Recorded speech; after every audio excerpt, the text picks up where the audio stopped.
Hello and welcome back to our channel. So today in this video we are going to discuss about how to add subtitles in Stremio. So without wasting much of our time, let's get straight into the video.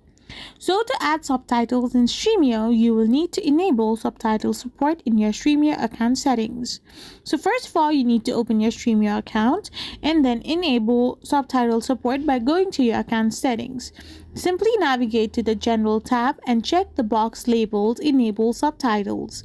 Now click Update Account to save the changes. Now you need to simply go and tap on Official Add-ons and add a new subtitle tab that will appear under Library.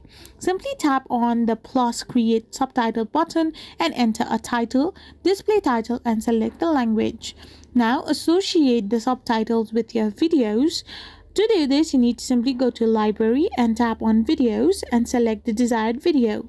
Now under the subtitles, you'll find the list of available subtitles. Choose one or more subtitles to associate them with the video. I hope you found this video helpful, so don't forget to hit that subscribe button and do give us a thumbs up. We will be back again with more informative videos. Thank you for watching.